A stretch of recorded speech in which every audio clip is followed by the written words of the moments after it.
Hello Mego, j'espère que vous allez bien. On va répondre aux commentaires de Daddy Chou qui demande si le clou de girofle ne rend pas les cheveux secs.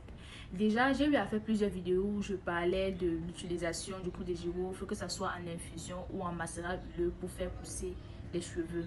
J'ai eu plusieurs retours à ce sujet. Plusieurs de mes abonnés m'ont contacté et m'ont fait savoir que le clou de girofle rend les cheveux secs et cassants. Donc dans cette vidéo, j'aimerais apporter des éclaircissements sur la bonne manière d'utiliser le clou de girofle, que ce soit en infusion, que ce soit en macérat huileux pour faire pousser ses cheveux sans avoir des dommages ou sans remarquer des effets néfastes. Première chose, vous devez respecter le dosage. Si vous prenez une poignée de clou de girofle, mettez la quantité d'eau qui correspond à cette poignée. Ce n'est pas nécessaire de prendre une petite quantité d'eau et d'ajouter beaucoup de clou de girofle à l'intérieur. Deuxième chose, c'est l'utilisation. Quand vous faites une infusion de clou de girofle, utilisez de la bonne manière. Ce n'est pas en pulvérisant le clou de girofle à tout instant ou à chaque moment sur vos cheveux que ça va faire pousser vos cheveux. Non, au contraire, vous allez saturer vos fibres capillaires et avec le temps, ça va devenir fragile et ce sera cassant.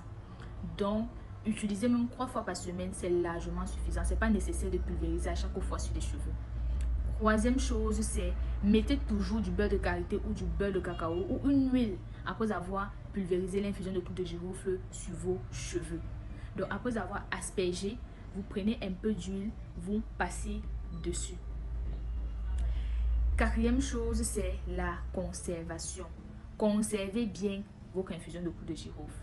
Maxi 1 semaine au réfrigérateur et 24 heures à l'air libre. Je dis bien maxi. Et c'est même conseillé pour celles qui n'ont pas de réfrigérateur de faire plutôt une infusion à chaud.